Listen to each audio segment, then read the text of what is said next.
दोस्तों स्टडी 91 के online platform में आप सभी का बहुत बहुत स्वागत है। दोस्तों आज आप सभी के समक्ष इंडियन ज्योग्राफी में अपने अगले लेक्चर को लेकर हाजिर हूं। आज हमारा 437 नंबर का लेक्चर है। आज की क्लास अगर आप देखते हैं तो पूरे 13,110 सवाल आपके तैयार हो जाएंगे। और आज जो हमारा ज्योग्राफी का लेक्चर है वो है दोस्तों लेक्चर नंबर 107, 107वां लेक्चर दोस्तों हम लोग कवर कर रहे हैं ये इंडियन ज्योग्राफी में। इसके पहले वर्ल्ड ज्योग्राफी में मैंने पहले ही आपको 100 लेक्चर दे चुका हूं, ठीक है।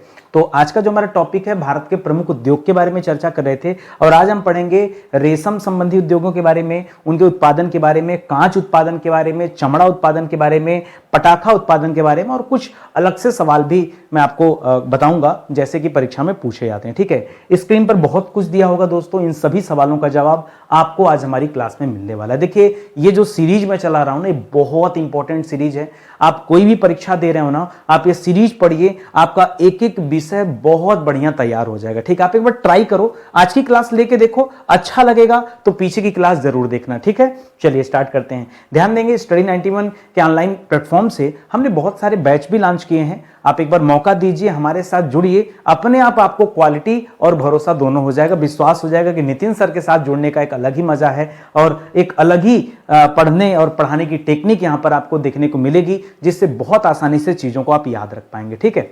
चलिए शुरू करते हैं। तो ध्यान दीजिएगा, आज हमारा 337वां लेक्चर है और आज की क्लास अटेंड करने से पूरे 13,110 जीएस के सवाल तैयार हो जाएंगे आपके, ठीक है। सवाल दे रहा है कि कच्चे रेशम के उत्पादन में प्रथम स्थान दोस्तों किसका है। ये राज्य वाइज पूछ रहा है दोस्तों। अगर मैं रेशम उत्पादन की बात करूं, ठीक है, यदि मैं रेशम उत्पादन की बात करूं तो आप जानते होंगे दोस्तों, वर्ल्ड वाइड देखेंगे तो एक नंबर पे दोस्तों चीन देश है जो सबसे ज्यादा रेशम का उत्पादन करता है और तब जाके दूसरे नंबर पे भारत आता है, ये आप याद रखेंगे, ठीक है। लेकिन अभी जो सवाल कर रहा है राज्य वाइज कर रहा है, कच्चे रेशम का सबसे ज्यादा उत्पादन कौन करता है, तो याद रखेंगे कर्नाटक राज्य करता है। कौन सा राज्य दोस्तों? कच्चे रेशम के उत्पादन में कर्नाटक राज्य का पहला स्थान है। और ये जो कच्चा रेशम है प्राप्त किससे किया जाता है, तो शहतूत के कीड़ों से, ठीक है। शहतूत की पत्तियों पर जो रेशम के कीड़े पाले जाते हैं, ठीक है, शहतूत के पेड़ पर पाले जाने वाले कीड़े, ठीक है, पाले जाने वाले कीड़े, ठीक है, जो शहतूत के पेड़ पर जो कीड़े पाले जाते हैं उन्हीं से दोस्तों ये रेशम प्राप्त होता है। और इस मामले में कच्चे रेशम के मामले में कर्नाटक नंबर 1 पर है, इसे आप ध्यान रखेंगे, ठीक है। चलिए आगे बढ़ते हैं अगले सवाल पर। टसर रेशम, देखिए अगर आपको न याद हो तो मैं आपको बताऊं, रेशम का प्रकार, ठीक है, रेशम का प्रकार, ठीक है। तो रेशम के प्रकार में आप बहुत कुछ पढ़े होंगे दोस्तों, जिसमें आपने शहतूत रेशम के बारे में पढ़ा होगा, शहतूत रेशम, ठीक है, शहतूत रेशम के बारे में पढ़ा होगा। आपने टसर रेशम के बारे में सुना होगा, टसर लिख दे रहा हूं। एरी रेशम के बारे में सुना होगा, एरी रेशम के बारे में सुना होगा। मूंगा रेशम के बारे में सुना होगा। इसमें से जो मूंगा रेशम है ना, इसमें भारत का मोनोपोली है, सबसे ज्यादा प्रोडक्शन भारत करता है। अभी फिलहाल जो हमसे पूछा सवाल कि टसर रेशम, अगर राज्य वाइज देखा जाए तो टसर रेशम का उत्पादन सबसे ज्यादा कौन करता है, तो झारखंड याद रखेंगे, नंबर 1 पर है झारखंड राज्य, ठीक है। झारखंड राज्य का दोस्तों टसर रेशम के उत्पादन में पहला स्थान है। एक चीज और याद रखिएगा, टसर रेशम को लोग कोसा रेशम भी बुलाते हैं, तो ये आपके लिए थोड़ा सा लीक से हटकर सवाल हो जाएगा, ठीक है। टसर रेशम जो होता है दोस्तों, इसी को कोसा बुलाते हैं। क्या बुलाते हैं? कोसा रेशम भी कहा जाता है। अब क्या है ना कि हो सकता है परीक्षा में टसर ना दे दे, कोसा दे दे ना, और फिर आप कहेंगे कि नितिन सर ने तो अपनी क्लास में इसका नाम ही नहीं लिया था, ठीक है। इसलिए इस तरह के तथ्य भी आपको जानने चाहिए, ठीक है। चलिए अगले सवाल पर आते हैं। अगला सवाल दे रहा मूंगा रेशम। जहां कहीं मूंगा रेशम दिख जाए ना, बस एक लाइन तो आप जरूर याद रखना, ठीक है, कि मूंगा रेशम के उत्पादन में भारत का एकाधिकार है, ठीक है। भारत की मोनोपोली है, मतलब एकाधिकार है। कहने का तात्पर्य सबसे ज्यादा पूरे विश्व में मूंगा रेशम का उत्पादन भारत ही करता है। 95% तक दोस्तों उत्पादन करता है, समझिए। राज्य की बात करेंगे तो असम की मैं बात करूंगा यहां पे, ठीक है। असम जो राज्य है यह मूंगा रेशम का सबसे बड़ा उत्पादक है। 90% रेशम तो दोस्तों ये अकेले असम ही पैदा कर देता है मूंगा में, ठीक है। अगर मैं मूंगा की बात करूं तो 90% प्लस दोस्तों मूंगा, और एरी की बात करूं तो करीब 65% के आसपास तक एरी का उत्पादन भी दोस्तों असम राज्य में होता है। ये तथ्य आप ना भूलिएगा। बहुत अच्छे सवाल है, 3-4 सवाल जो यहाँ पे देख रहे हैं ये नाम का 3 सवाल है। मैंने तो यहाँ पे बहुत कुछ दे दिया। रेशम का प्रकार तो सवाल में पूछा नहीं था, मैंने वो भी आपको बताया। हाँ, टसर रेशम को किस नाम से जानते हैं, कोषा रेशम कहते हैं, मैंने वो भी आपको बताया। ठीक है, तो कहने भर का है केवल 3 सवाल। आप देखेंगे तो इसी स्क्रीन पर आपको 7-8 सवाल मिल जाएंगे। ठीक है, तो मैं उसी हिसाब से दोस्तों आपके समक्ष क्लास देता हूं कि आप जो है कंफ्यूज मत होइए, आपके दिमाग पे ज्यादा लोड भी ना आए और आराम आराम से जो है सवालों को पढ़ भी लें और आपका उत्तर भी तैयार हो जाए। ठीक है, अगला सवाल देखिए, करा भारत में आधुनिक तरीके की जो पहली ऊनी मिल थी दोस्तों, इसकी स्थापना कहां पे की गई थी? पहली ऊनी मिल दोस्तों ये कहां पर स्थापित की गई थी? ये सवाल आपको दिया है। तो 1876 में यह मिल जो है ऊनी मिल ये कानपुर में लगाई गई थी। ठीक है, दोनों चीज याद रखेंगे। 1876 ईस्वी में, ठीक है, जो पहली ऊनी मिल लगी है वो दोस्तों कहां पे लगी? पहली ऊनी मिल ये कानपुर में लगाई गई थी। और कानपुर में जो मिल थी ना, ये 2 ब्रांड जो है बनाती थी। एक दोस्तों यहां धारीवाल ब्रांड का नाम सुना होगा, आपने तो सुना भी नहीं होगा। ठीक है, बहुत पहले अपने पिताजी से पूछेंगे तो बताएंगे, धारीवाल ब्रांड। और दूसरा था लाल इमली। ठीक है, लाल इमली ब्रांड। ठीक है, लाल इमली ब्रांड। ये दोनों ही ब्रांड दोस्तों, दोनों ब्रांड के ऊन दोस्तों इस वाले जो पहली ऊन मिल थी दोस्तों इससे बनते थे। बहुत बड़ा ब्रांड था। लाल इमली ब्रांड तो समाप्त हो गया। अपने दादाजी से एक बार पूछिए धारीवाल और लाल इमली ब्रांड के बारे में। मतलब पुराने लोगों में ऐसा शायद ही कोई होगा जिनको इस ब्रांड के बारे में नहीं पता होगा। ठीक है, आप ट्राई कीजिएगा पूछ के। ठीक है, चलिए आगे बढ़ते हैं। करा किस वर्ष धारीवाल पंजाब में ऊनी मिल की स्थापना किया गया? तो ब्रांड नेम था दोस्तों। फिर धारीवाल ऊन इतना ज्यादा पॉपुलर हुआ कि पंजाब में दोस्तों एक फैक्ट्री लगाई गई। ठीक है, 1881 ईस्वी में। कब लगाई गई दोस्तों? 1881 ईस्वी में। ज्यादा नहीं, 5 साल का डिफरेंस है। 76 में 4 जोड़ेंगे 80, 1 जोड़ेंगे 50, 81 हो जाएगा। ठीक है, सॉरी 76 से 81। ठीक है, तो 1876 में ऊनी मिल तो कानपुर में लगा और 1881 तक धारीवाल ब्रांड जो है इतना फेमस हो गया कि वहां पर दोस्तों धारीवाल के नाम से ही एक फैक्ट्री डालनी पड़ी। और एक चीज और याद रखिएगा, पंजाब वर्तमान में अगर देखा जाए, ठीक है, वर्तमान में सर्वाधिक ऊन उत्पादक राज्य, ऊन उत्पादक राज्य में पंजाब का नाम दोस्तों नंबर 1 पर आता है। ठीक है, पंजाब का नाम दोस्तों ये फर्स्ट रैंक है। ये भी आप याद रखेंगे। बहुत ज्यादा वर्तमान में आप लुधियाना वगैरह देखें, ठंडी का टाइम आता है, हर दुकानदार लुधियाना जाता है सामान खरीदने के लिए। क्यों? प्रोडक्शन वहां बहुत ज्यादा है। ठीक है, चलिए आगे बढ़ते हैं। तो जब सब धारीवाल ब्रांड इतना फेमस हुआ तो लाल इमली नहीं हुआ क्या? बिल्कुल, लाल इमली भी हुआ था। लाल इमली का तो दोस्तों मेन कारखाना ही कानपुर वाला बन गया। ठीक है, उस कारखाने के आगे आज भी जाएंगे, कारखाना पड़ा हुआ, तो कारखाना बंद हो गया, प्रोडक्शन नहीं होता है। बिल्डिंग वो पड़ी हुई दोस्तों, स्ट्रक्चर पड़ा हुआ, उसके बाहर आपको लाल इमली लिखा हुआ मिल जाएगा। जो बच्चा कानपुर का होगा उसे पता होगा, आप कमेंट करिए, लोगों को जानकारी दीजिए। ठीक है, अंगोरा ऊन, बहुत अच्छा सवाल दोस्तों। अंगोरा और पश्मीना से सवाल बनता रहता है। अंगोरा ऊन दोस्तों किससे प्राप्त किया जाता है? तो याद रखेगा, अंगोरा ऊन जो है यह खरगोश से प्राप्त किया जाता है। जी हाँ दोस्तों, कंफ्यूजन में लोग बकरी कर देते हैं, कंफ्यूजन में खाली। ठीक है, जो कि सही नहीं है। बकरी से जो प्राप्त होने वाला ऊन है वो अंगोरा नहीं है, बल्कि वो दूसरा ऊन है। ठीक है, अभी मैंने क्या नाम लिया? अभी जस्ट क्या नाम लिया? देखिए, दो ऊन पश्मीना। ठीक है, वो भी चांगथांग बकरी जो पहाड़ी क्षेत्रों में पाई जाती है उससे दोस्तों यह ऊन, पश्मीना ऊन जो है बनता है। ठीक है, बनाया जाता है। तो ये खरगोश से जो बनता है ऊन वो दोस्तों अंगोरा ऊन है। इसे आप जो है न भूलिएगा। और जैसा कि अगला सवाल आ भी गया है कि पश्मीना ऊन दोस्तों किससे प्राप्त किया जाता है, तो वैसे तो दोस्तों आपको ये याद रखना है कि बकरी से प्राप्त किया जाता है, लेकिन हर बकरी में नहीं, एक स्पेशली बकरी है चांगथांग। ठीक है, चांगथांग बकरी जो दोस्तों ये उसी से मिलता है। और यह बकरी जो है दोस्तों ये पहाड़ी क्षेत्रों में पाई जाती है, खास करके जम्मू कश्मीर वगैरह, हिमाचल वगैरह जाएंगे तो वहां पे दोस्तों ये चांगथांग बकरी है और उसी से उसके बाल बड़े मुलायम होते हैं। तो पश्मीना ऊन दोस्तों उससे प्राप्त किया जाता है, फिर साल वगैरह बनाया जाता है इससे। ठीक, खरा उत्तर प्रदेश के कौन कौन से शहर ऊनी कालीन के उत्पादन के लिए जाने जाते हैं? तो सबसे ज्यादा कालीन उत्पादन तो दोस्तों आप जानते हैं भदोही में होता है। ठीक है, भदोही हो गया, मिर्जापुर हो गया। ठीक है, भदोही जिसे अब हम क्या कहते हैं? जिसे हम कहते हैं अब संत रविदास नगर। क्या कहते हैं? संत रविदास नगर। इसी तरह से इसी के पास में मिर्जापुर है, वह भी दोस्तों कालीन उत्पादन के लिए जाना जाता है। और थोड़ा बहुत दोस्तों कालीन उत्पादन आपका आगरा में भी हो जाता है। तो इस तरह से भदोही, मिर्जापुर और आगरा का नाम आप याद रखेंगे। भदोही को दोस्तों कालीन नगरी भी कहा जाता है। ठीक है, भदोही को और किस नाम से जाना जाता है? तो याद रखेगा, इसे कालीन नगरी, परीक्षा में आता सवाल की बताइए कालीन नगरी के नाम से किसे जाना जाता है, तो भदोही, या अब उस भदोही का नाम बदल गया तो संत रविदास नगर के नाम से जाना जाता है। इसे भी आप जो है ध्यान में रखेंगे। करा 19 साल के कुटीर उद्योग जो हैं ये किन राज्यों में विकसित हुए, ठीक है। कुटीर उद्योग, छोटे छोटे उद्योग दोस्तों, करा यह किन राज्यों में विकसित हुए, जो 19 साल से संबंधित है, तो जम्मू कश्मीर याद रखेगा। एक तो 19 ऊपर से साल, तो यहां पे दो आप याद रखेंगे, या तो जम्मू कश्मीर में इसका विकास हुआ या तो हिमाचल बेल्ट में, ठीक है। जम्मू कश्मीर और हिमाचल प्रदेश आप याद रख सकते हैं जहां पर कुटीर उद्योग के रूप में, ठीक है, किसका विकास हुआ, ऊनी कपड़ों के लिए दोस्तों ये क्षेत्र जाना जाता है, तो ऊनी शाल वगैरह के लिए जाना जाता है, ठीक है। तो इसे भी आप याद रखें। वैसे भी ठंडा प्रदेश है तो ऊनी कपड़ों की जरूरत वहां ज्यादा होती है। कर ऊनी कालीन और नमदा का निर्माण देश में किस स्तर पर होता है। अब देखिए मैं बता दे रहा हूं, अभी बहुत सारे बच्चे यहाँ कंफ्यूज होंगे, सर नमदा क्या होता है, मैं भी बताता हूं, पहले सुनिए।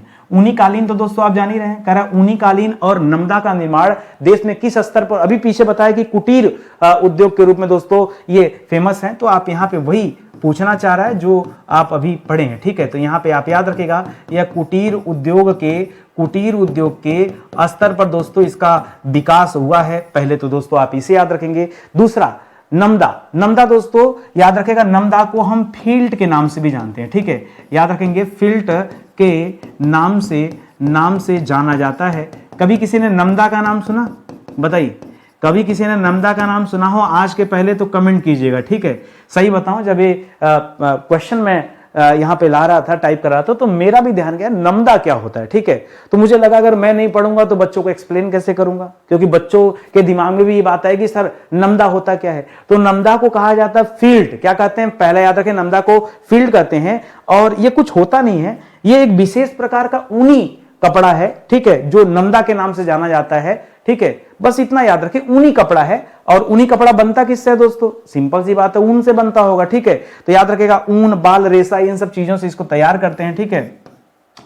ऊन से इसमें बालों का यूज भी होता है, बाल या फिर रेशे का यूज होता है, ठीक है। तो यह याद रखेंगे एक विशेष ऊनी कपड़ा, एक विशेष ऊनी कपड़ा होता है, ठीक है, जो स्पेशली दोस्तों या तो जेएंडके में फेमस है, जम्मू कश्मीर में, या तो दोस्तों राजस्थान में, ठीक है। यह प्रिंटेड टाइप का थोड़ा सा इसको बना देते हैं डिजाइन करके, बनता नहीं है, ठीक है, आपको लगेगा प्रिंटेड है, लेकिन उसकी डिजाइनिंग दोस्तों हाथ से, कुटीर उद्योग में मशीनें नहीं चलती, हाथ से डिजाइन होते हैं, ठीक है। तो इस तरह से इसे भी आप ध्यान रखेंगे, ठीक है। तो नमदा एक विशेष प्रकार का कपड़ा है, एक बार आप गूगल कर लीजिए, आपको दिख जाएगा। मानव निर्मित जो तंतु हैं, मैन मेड फाइबर्स, इसके प्रमुख प्रकार कौन कौन से हैं, तो मैं कहता हूं अगर ऐसे आपको पढ़ना हो तो दो प्रकार याद कर लो आप, ठीक है। एक होता है सेलुलोज, ठीक है, एक होता है सेलुलोज टाइप, दूसरा होता है गैर सेलुलोज, ठीक है। सेलुलोज और गैर सेलुलोज, ठीक है। अब आप कहेंगे सर सेलुलोज का संबंध तो हमने वृक्षों से पढ़ा हुआ है, हाँ, तो मानव निर्मित तंतु की बात कर रहे हैं ना, ये दोस्तों आर्टिफिशियल होता है। अभी मैं दोनों तरीका बता दे रहा हूं कि एक तो सेलुलोज से निर्मित, दूसरा गैर सेलुलोज। तो जो सेलुलोज में आते हैं उसमें कुछ प्राकृतिक चीजें देखेंगे, याद रखेंगे, जो यहां पे हम पढ़ रहे हैं इसमें अभी हम इसके कुछ प्राकृतिक स्रोत देखेंगे, ठीक है, सेलुलोज में, ठीक है। तभी तो दोस्तों वृक्षों से संबंध इसका होगा। और गैर सेलुलोज में हम जो है यहां पर कृत्रिम चीजें देखेंगे, ठीक है, यानी क्या है, उसको आर्टिफिशियल तरीके से बनाया जाएगा, ठीक है। तो अभी दोनों का एग्जांपल दिखाता हूं मैं आपको, तो आपको क्लियर हो जाएगा। चलिए और आगे बढ़िए। करा सेलुलोज रेशों को कैसे प्राप्त किया जाता है, ठीक है। करा कैसे मिलते हैं, भाई मैंने पहले बता दिया, जो सेलुलोज रेशे होते हैं प्राकृतिक होते हैं। जब प्राकृतिक होते हैं तो सिंपल सी बात है, यह वनस्पतियों से प्राप्त होते होंगे, ठीक है। किससे, यह वनस्पतियों द्वारा, वनस्पतियों से प्राप्त होते हैं। अब वनस्पतियों में जैसे कैसे दोस्तों, तो याद रखेगा आपने बांस का वृक्ष देखा होगा, बांस से दोस्तों प्राप्त होता है। आपने यूकेलिप्टस वगैरह का नाम सुना होगा, ठीक है, यूकेलिप्टस वगैरह का नाम, जिसे पर्यावरण का आतंकवादी कहा जाता है, इनसे प्राप्त होता है। एग्जाम्पल मैं आपको बता दूं, ठीक है, इस सेलुलोज रेशे का एग्जाम्पल, उदाहरण 2-3 आप देख लीजिए। उदाहरण के लिए जो आप पढ़ते हैं, जैसे मान लीजिए आपने कहीं पढ़ा होगा कपास, ठीक है, कपास से रुई बनती है, तो कपास भी तो दोस्तों इसी का उदाहरण हो जाएगा। भाई कपास से रुई बनती है, उससे सूत बनता है, फिर उससे कपड़े बनते हैं, तो इसमें भी तो सेलुलोज होगा, क्योंकि कपास भी एक तरह की वनस्पति है, ठीक है। इसी तरह से रेयान का नाम सुना होगा, इसी तरह से लिनन का नाम सुना होगा। लिनन कपड़े कितने बेहतरीन होते हैं, कितने मुलायम क्वालिटी के होते हैं, लिनन वो हो गया, ठीक है। जूट हो गया, जूट वगैरह हो गया, ठीक है, जूट इत्यादि कर लीजिए, जूट आदि, ठीक है। जूट वगैरह दोस्तों जूट से रस्सी वगैरह बनाया जाता है, ठीक है। तो खैर रेसे से मतलब है जो सेलुलोज जिसमें हो सेलुलोज रेसा का उदाहरण जो है उसके आधार पे आप समझना चाहिए, ठीक है। एक लाइन के बात याद रखेगा, सेलुलोज रेसा जो है उसका संबंध प्रकृति से होगा, ठीक है, वनस्पति से होगा, काम खत्म। अगर गैर सेलुलोज है तभी दोस्तों आर्टिफिशियल होगा, उसको जो है लैब में तैयार किया जाएगा और उसका भी उदाहरण मैं आपको बताता हूं, ठीक है। चलिए अगले सवाल पर देखिए, कह रहा है गैर सेलुलोज रेशों को प्राप्त करने की विधि क्या है दोस्तों। तो याद रखेगा यह कृत्रिम तरीके से प्राप्त, ठीक है, कृत्रिम तरीके से दोस्तों ये प्राप्त किए जाते हैं। पहली बात तो याद रखेगा, क्यों, इसको तो दोस्तों लैब में बनाएंगे तभी तो दोस्तों कृत्रिम, या फिर कभी कभी परीक्षा में ऑप्शन दे देता है पेट्रो रासायन विधि, ठीक है। इसको कैसे प्राप्त करते हैं, इसको पेट्रो रासायन विधि द्वारा भी प्राप्त। सर क्या यह पेट्रोलियम का उत्पाद जैसा है क्या, तभी तो पेट्रो रासायन मेथड की बात। जी हां, आप कह सकते हैं, जैसे आपने नायलॉन का नाम सुना होगा, आपने पॉलिएस्टर का नाम सुना होगा, उदाहरण के रूप में मैं आपको बता रहा हूं, आपने नायलॉन कपड़े का नाम सुना होगा ना, नायलॉन कपड़ा, ठीक है, नायलॉन कपड़ा, ठीक है। तो ये जो नायलॉन होता है, या आपने पॉलिएस्टर कपड़ों का नाम सुना होगा, ठीक है। पॉलिएस्टर दिखने में अच्छे जरूर होते हैं लेकिन बहुत नुकसानदायक होते हैं, ठीक है। तो ये सब दोस्तों पॉलिएस्टर हो गया, नायलॉन हो गया, एक्रेलिक हो गया, नहीं एक्रेलिक वगैरह हो गया, एक्रेलिक ना, एक्रेलिक, ठीक है, एक्रेलिक वगैरह हो गया। या फिर मैं सीधे सीधे बात कर लूं दोस्तों, आपने पीवीसी का नाम सुना होगा, ठीक है, प्लास्टिक विनाइल करके होता है, इसका नाम फुल फॉर्म होता है, ठीक है। तो पीवीसी पाइप वगैरह का यूज दोस्तों ज्यादा आजकल होता है, पीवीसी पाइप होते हैं दीवारों पे दोस्तों, उनके बहुत सारे डिजाइन आ गए हैं, वो सब दोस्तों गैर सेलुलोज रेशों का उदाहरण है और उनसे बहुत कुछ बनता है, ठीक है, इसको ध्यान में रखेंगे। कह रहा पॉलिएस्टर क्या दोस्तों, तो पॉलिएस्टर आप कह सकते हैं एक विशेष प्रकार का प्लास्टिक है, या नहीं प्लास्टिक बोलना ठीक नहीं है, पॉलिएस्टर एक विशेष प्रकार का कृत्रिम रेशे से बना हुआ कपड़ा है, आप ऐसे याद रख सकते हैं। या कह सकते हैं कि एक मानव निर्मित तंतु है, ठीक है, एक मानव, अलग अलग लोग अलग अलग दिमाग में आ सकता है, जैसे मैं कहूं मानव निर्मित तंतु गलत नहीं है, मान लो किसी ने कहा यह मानव निर्मित तंतु है, किसी दूसरे ने कहा कि नहीं सर यह गैर सेलुलोज रेशे का उदाहरण है, ठीक है, गैर सेलुलोज रेशे का उदाहरण है, ठीक है। किसी ने कहा यह एक विशेष प्रकार का कृत्रिम विधि द्वारा तैयार कपड़ा है, गलत है क्या। या किसी ने कहा नहीं सर यह एक विशेष प्रकार का सिंथेटिक कपड़ा है, क्या है, सिंथेटिक कपड़ा। मैं आपको ये बताना चाह रहा हूं, मुझे नहीं पता आपके दिमाग में क्या चल रहा है, और ये सारे जवाब सही है, ये सारे जवाब दो। किसी ने कहा सर ये लैब में तैयार किया जाता है, प्राकृतिक नहीं होता है। किसी ने कहा सर यह पेट्रोलियम से प्राप्त किया, गलत है क्या। अगर मैं यहां लिख दूं कि यह पेट्रोलियम से प्राप्त एक उत्पाद है, पेट्रोलियम शोधन के पश्चात प्राप्त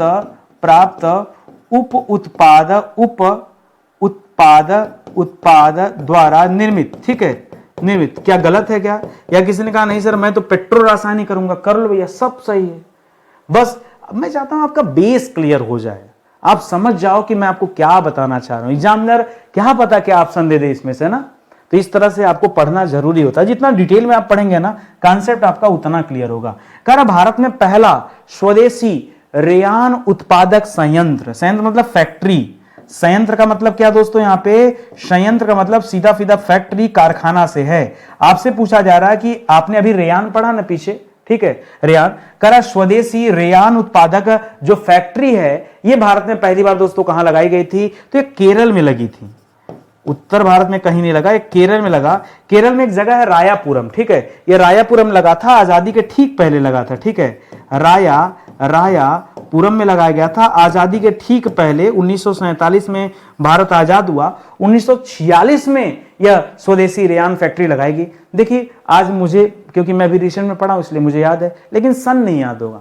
सन आपको भी बहुत ज्यादा याद करने की आवश्यकता नहीं है, कोशिश कीजिए याद करने की, याद होता है तो ठीक, नहीं तो रायापुरम केरल तो आपको नहीं भूलना है, ठीक है, उसको आपको याद रखना जरूरी है, ठीक है। और बाकी तो सन वगैरह बहुत ज्यादा समय तक याद नहीं रह पाता है, वो तो कॉमन सी बात है, ठीक है।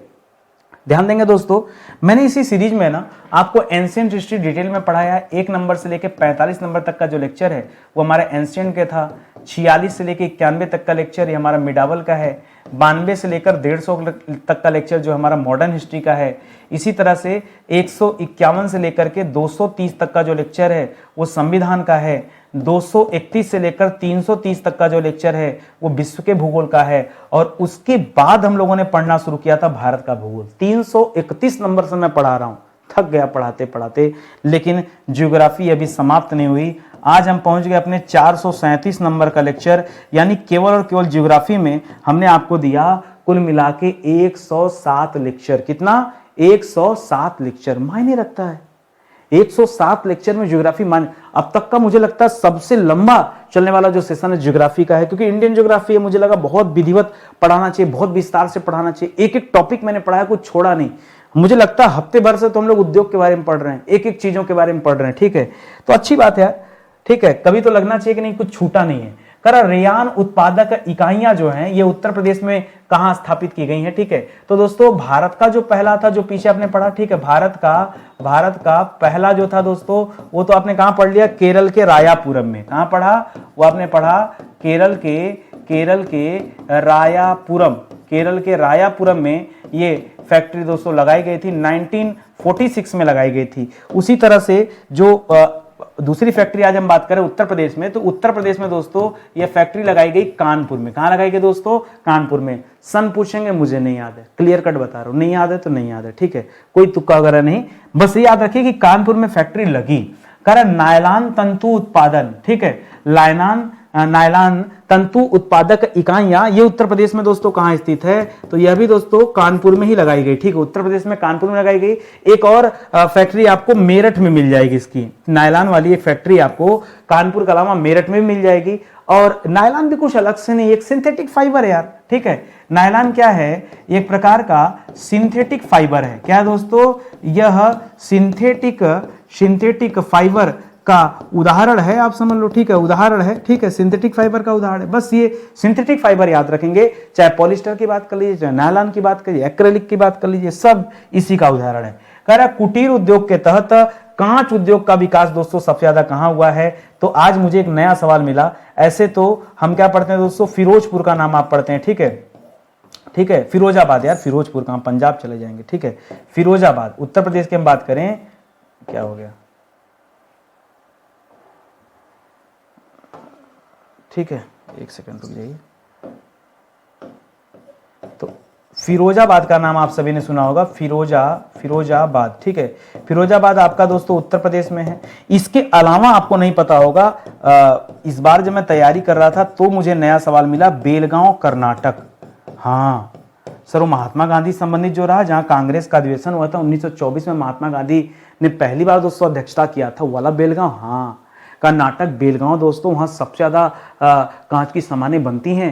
तो जैसे हमारा फिरोजाबाद है, वैसे दक्षिण भारत में बेलगांव है, मुझे नहीं पता था।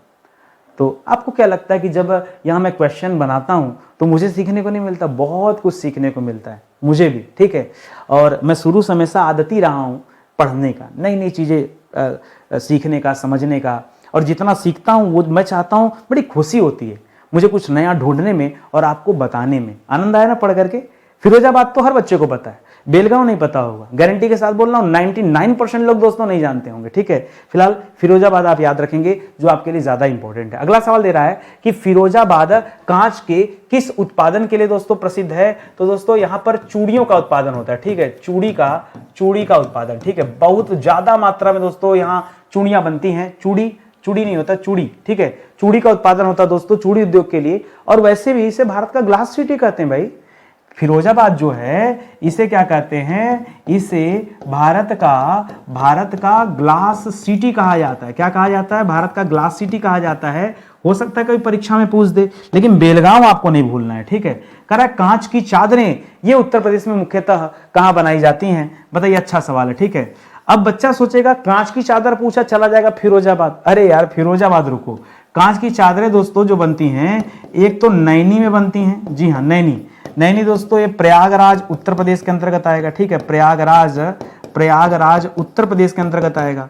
और एक जगह है दोस्तों जो आजकल बड़ा चर्चा में है, संभल। हाँ, संभल में भी दोस्तों बनता है। संभल में एक जगह पड़ता है बहजोई। क्या पड़ता है? कोई है संभल का? बताओ भैया, कोई हो तो बहजोई के बारे में बताओ लोगों को। ठीक है, संभल। ठीक है, तो ये आप याद रखेंगे। देखिए मैं क्यों बता रहा हूं, अगर मैं आपको ना पढ़ाऊं तो ये सवाल अगर परीक्षा में आए तो बच्चा क्या सोचेगा, तो फिरोजाबाद जाएगा, ग्लास सिटी ग्लास सिटी, अरे ग्लास, जहां ग्लास आया सपना फिरोजाबाद याद कर लिया है, उसे कहां पता कि अरे कांच की चूड़ी के नहीं कांच की चादर बनने की बात हो रही है और ये नैनी और बाजोई में बनता है। तो सीखिए, आप ग्लास के बारे में इतना पढ़े, ऑप्शन में फिरोजाबाद दे ना बेलगांव दे दे तो क्या करोगे, कि बताओ क्या करोगे। तभी मैं कह रहा हूं कि चाहे आपने कहीं ऑनलाइन पढ़ा हो, ऑफलाइन पढ़ा हो, खुद से पढ़ा हो, चाहे जैसे तैयारी कर रहे हैं, लेकिन ये सीरीज जरूर देखिए। ये सीरीज आपको एक दिशा देगी, आपको बताएगी कि कम से कम इतनी चीजें तो आपको पता होनी चाहिए, ठीक है। चलिए आगे बढ़ते हैं। कह उत्तर प्रदेश के प्रमुख चमड़ा उद्योग दोस्तों केंद्र कहां पे हैं, तो उत्तर प्रदेश में प्रमुख चमड़ा उद्योग में आप कानपुर को याद रख सकते हैं, ठीक है, आप आगरा को याद रख सकते हैं, ठीक है, कानपुर आगरा, इससे बड़ा क्या चमड़ा उद्योग भाई, ठीक है। इतना ज्यादा यहाँ चमड़े का काम होता है कि गंगा और जमुना, कानपुर ने गंगा को एकदम मारा, जो है इतना गंदगी कर दिया, फैक्ट्रियों का इतना पानी वहां बहा दिया कि पूरी गंगा दूषित हो गई, और उधर आगरा में यमुना जी को दूषित कर दिया गया, ठीक है। तो अब इतना बच्चे को तो पता ही होगा, ठीक है। कह रहा देश में पेट्रोकेमिकल उद्योग की शुरुआत दोस्तों कब से हुई, तो कब से, पहले याद रखिए कहां से हुई। इसकी शुरुआत हुई दोस्तों ट्राम्बे से। कहां से हुई, ट्राम्बे, ट्राम्बे से हुई। ट्राम्बे कहां पड़ता है, ट्राम्बे पड़ता है मुंबई में, ठीक है, ट्राम्बे कहां पड़ता है, मुंबई में पड़ता है। पेट्रोकेमिकल की शुरुआत दोस्तों यहीं से हुआ था, 1966 में हुआ था। अब दूसरा सवाल याद रखिएगा, ठीक है, 1966 से दोस्तों शुरुआत हुई। तीसरा, किसने शुरू किया, यूनियन कार्बाइड इंडिया लिमिटेड, एक कंपनी है, एक कंपनी है, ठीक है, union carbide India limited, carbide India limited, ठीक है, इंडिया लिमिटेड, ठीक है, इंडिया लिमिटेड, यह दोस्तों एक कंपनी का नाम है जिसने पहली बार पेट्रोकेमिकल उद्योग की शुरुआत किया था 1966 में। यह वही समय है जिस साल दोस्तों वो हुआ था हरित क्रांति की शुरुआत हुई थी। भारत में स्वामीनाथन जी ने हरित क्रांति की शुरुआत दोस्तों 1966 में किया था, ये वही वाला साल है। 65 में युद्ध चल रहा था भारत पाकिस्तान का। भारत में पेट्रोकेमिकल उद्योग के अंतर्गत सार्वजनिक क्षेत्र का, ठीक है, सार्वजनिक क्षेत्र का पहला कारखाना दोस्तों कब स्थापित किया, तो 1969, ये वही साल है जिस साल नील आर्मस्ट्रांग चंद्रमा पर कदम रखने गए थे। 14 बैंकों का भारत में राष्ट्रीयकरण किया गया था 1969 में, ठीक है। एक कंपनी बनी इंडियन पेट्रोकेमिकल कंपनी, ठीक है। 1969 ईस्वी में एक कंपनी, जैसे ऊपर आपने यूनियन कार्बाइड इंडिया पढ़ा था, उसी तरह से इंडियन पेट्रोकेमिकल, ठीक है, इंडियन पेट्रोकेमिकल, शायद इसका नाम आपने सुना हो, ठीक है, लिमिटेड का नाम सुना होगा। और ये कंपनी बनी कहां पर दोस्तों, कहां स्थापित हुई, तो स्थापित हुई बड़ोदरा में। बड़ोदरा कहां दोस्तों, गुजरात में, ठीक है, बड़ोदरा गुजरात में दोस्तों। ये सार्वजनिक क्षेत्र की पहली पेट्रोकेमिकल कंपनी थी जो कि गुजरात में लगाई गई, 1969 में लगाई गई थी। इसे भी आप याद रखेंगे। इसी साल दोस्तों इसरो की स्थापना हुआ था, ठीक है, याद रखेंगे इसरो की स्थापना। हाँ, इसरो की स्थापना भी दोस्तों कब हुआ है, 1969 में। और डीआरडीओ का नाम सुना होगा, इसकी स्थापना कब हुआ है, 1958 में हुआ है, ठीक है। तो साथ ही साथ पढ़ते चलिए, बढ़िया है, ठीक है, आपको फायदा ही करेगा, नुकसान नहीं करेगा।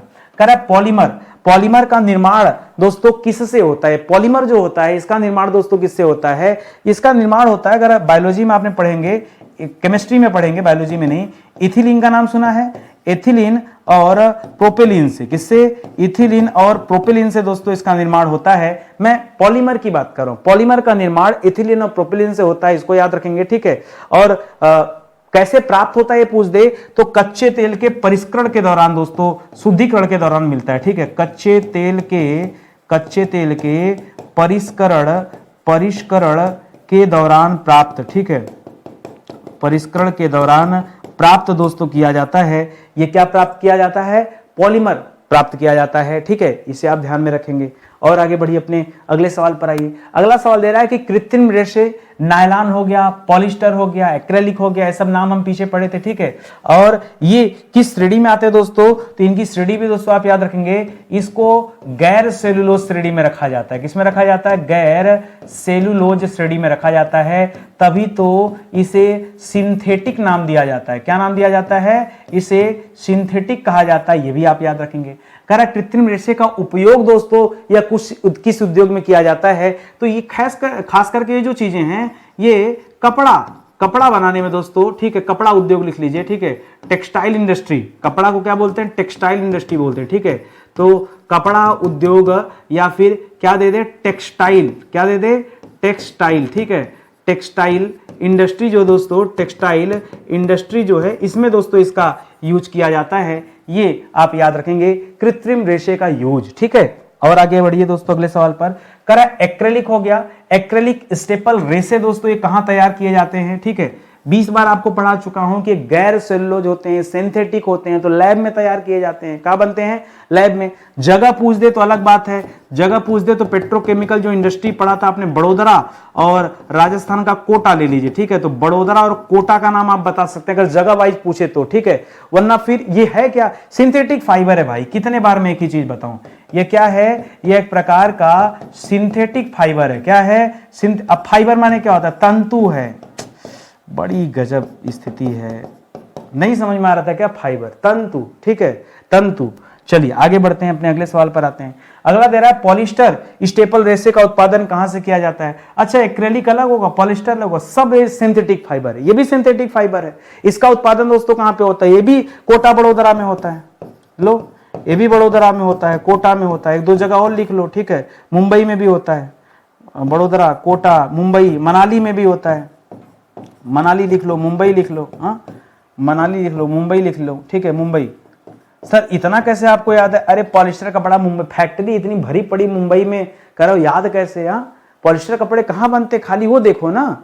अगर आपने क्या, घर पे मेरे कपड़े का व्यवसाय रहा, इस वजह से थोड़ी बहुत जानकारी कपड़े के मामले में पहले से मिली रहती थी, ठीक है। तो चलिए आगे बढ़ते हैं। करा पटाखा, ये बड़ा अच्छा सवाल दे दिया। करा पटाखा बनाने का उद्योग उत्तर प्रदेश में दोस्तों कहां स्थित है, ठीक है। तो याद रखेंगे, ऐसे अगर उत्तर प्रदेश की बात करेंगे तो वाराणसी याद रखेंगे, ठीक है, वाराणसी। जी हाँ दोस्तों, हमने नहीं सुना था, लेकिन बाद में मुझे मिला कि बनारस में है इसका कारखाना। इसका कारखाना लखनऊ में मिल जाएगा, और सबसे बड़ा कारखाना, हाँ देखो याद आ गया, औरैया में, ठीक है, औरैया। जब मैं सवाल ढूंढ रहा था ना, तो मुझे दोस्तों एक पटाखा सिटी के बारे में पढ़ने को मिला। क्या मिला, मुझे मिला पटाखा सिटी। क्या मिला, पटाखा, मतलब बहुत ज्यादा यहाँ पटाखा बनता होगा। वो स्थान था शिवकाशी, ठीक है। और ये शिवकाशी कहाँ दोस्तों, ये शिवकाशी है तमिलनाडु में, ठीक है। ये भारत का सबसे ज्यादा पटाखा उत्पादन दोस्तों इस शिवकाशी में होता है, पूरे भारत का। फिलहाल सवाल यहाँ उत्तर प्रदेश का था, तो हमने बनारस, लखनऊ, औरैया कर दिया। यहाँ इलाहाबाद भी लिख दीजिए, खूब होता है प्रोडक्शन इलाहाबाद में भी। प्रयागराज जो है, प्रयागराज, यहाँ भी दोस्तों पटाखे का उत्पादन खूब किया जाता है, ये आप ध्यान में रखेंगे। करें सेल रसायन, शेल रसायन कहिए, या इंग्लिश में दोस्तों आपने शेल का नाम सुना होगा, ठीक है, सेल ऑयल का नाम सुना होगा, बहुत फेमस, ठीक है। सेल रसायन उद्योग का केंद्र दोस्तों भारत में कहां है, तो पूरे भारत में तो कहीं नहीं, केवल वो मुंबई वाला जो जगह है दोस्तों वहीं पर सेल रसायन है, ठीक है। आपने इसका इमेज भी देखा होगा, ऐसे रहता बना, ऐसे रहता है, ऐसे ऐसे। याद आ रहा है कुछ, थोड़ा सा याद कीजिए तो आपको मिल जाएगा। कलर थोड़ा चेंज रहता है, येलो और ऑरेंज टाइप का रहता है, जब आप देखेंगे तो याद आ जाएगा। ये सेल रसायन जो उद्योग है दोस्तों वही फेमस है मुंबई में।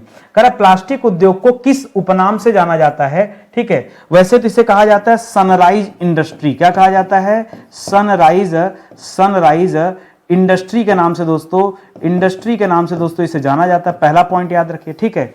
दूसरी बात, सनराइज इंडस्ट्री को हम अच्छा याद रखिएगा, इसको हम ये भी मानते हैं कि सनराइज इंडस्ट्री जो है ये सूचना प्रौद्योगिकी जो आईटी है ना उसके लिए भी यूज किया जाता है, ठीक है। जो सूचना प्रौद्योगिकी इंडस्ट्री है उसके लिए भी दोस्तों सनराइज यूज किया जाता है। जब मैंने इसके बारे में पढ़ा तो पता चला उभरते हुए उद्योग जो हैं, उभरते हुए सभी उद्योगों को किस नाम से जाना जाता है दोस्तों, सनराइज कहा जाता है। उगता हुआ, जैसे सूरज उग रहा है वैसे ये उद्योग अभी भारत में जन्म ले रहा है। तो कोई भी उद्योग जो बहुत तेजी से चल रहा हो भारत में उसे आप सनराइज इंडस्ट्री बोल सकते हैं। तो भैया भारत में तो प्लास्टिक पे डिपेंडेंसी बढ़ गई है, कहाँ प्लास्टिक नहीं है, ठीक है। हर चीज पे प्लास्टिक है। हालांकि इतना नहीं होना चाहिए निर्भरता, ठीक है, बहुत गलत भी है, बहुत पर्यावरण को नुकसान भी पहुंचाता है, लेकिन क्या ही कर सकते हैं आप, वो हमारे आपके कंट्रोल में तो है नहीं, ठीक है। चलिए फिलहाल सेशन ही समाप्त होता है। देखिए नाम का 30 सवाल है और आपने देखा होगा मैं बहुत गंभीर तरीके से पढ़ाता हूं। क्लास तो क्लास, इधर उधर की कोई बात नहीं, सीधे मुद्दे की बात होती है। और मैं ये सोच के चलता हूं ना कि आपने पढ़ा होगा, ये क्लास जो मैं दे रहा हूं, मैं सोच के चलता हूं कि आपने भारत के उद्योगों के बारे में पढ़ा होगा, तो इन सवालों का जवाब आपको पता होना चाहिए। नहीं पता है तो पढ़िए, पढ़ना जरूरी, कम से कम एक बार तो जीवन में पढ़िए। आपका आत्मा कभी आपसे ना कहना कि आपने कभी इंडियन ज्योग्राफी पूरा नहीं पढ़ा, आत्मा कहती है कि नहीं। आप मेरे पास आइए, मैं आपको एक एक विषय ऐसा पढ़ा दूंगा ना कि क्लास में दोस्तों पिक्चर की तरह से चीजें याद हो जाएंगी, एकदम स्टोरी के तरीके से। और इसका तो बहुत, इससे कई गुना दोस्तों हाई क्वालिटी की जो हमारी पेड क्लास है वो है। एक मौका दीजिए, हमारा डेमो क्लास देखिए। कोई ऑनलाइन में डेमो नहीं देता, सोचता है कि बच्चा भग जाएगा, हम देते हैं डेमो देखिए, क्लास अच्छी लगे तो ज्वाइन कीजिए, नहीं कोई बात नहीं भाई। आप बैच ज्वाइन करके क्या करेंगे अगर आपको फायदा नहीं मिला तो? बैच बेचना बड़ी बात नहीं है, लोगों का दिल जीतना बड़ी बात है, समझ में आना चाहिए। मेरी बातें अगर आपको समझ में आए तो ठीक, नहीं आए तो फिर जहां से समझ में आए आप वहां तैयारी कीजिए। सिलेक्शन मायने रखता है ना, नितिन सर का कोर्स बीके थोड़े मायने रखता है कि नहीं। ओवरऑल सिलेक्शन होना चाहिए भाई, आप जिस लिए आए, जो पर्पज है, जो उद्देश्य है, वो पूरा होना चाहिए, ठीक है। अगर अच्छा लगे दोस्तों तो स्टडी 91 ऑफिशियल है, हमारा नया एप्लीकेशन है, ठीक है। बीच में छोटी सी फोटो लगी होगी, ये पहचान है, आप इसे प्ले स्टोर से डाउनलोड कर लीजिए। सारी क्लासेज इसी पे अब चल रही है, आप ज्वाइन कर लीजिए, ठीक है। तो बहुत बहुत धन्यवाद आप सभी का। बाकी मैंने एक प्लेलिस्ट अलग से बना दिया है संपूर्ण सामान्य अध्ययन का, उसे भी आप देख सकते हैं, ठीक है। तो मिलते हैं दोस्तों अगले लेक्चर में, तब तक के लिए बहुत बहुत धन्यवाद आप सभी का। जय हिंद, जय Bharat, thank you so much.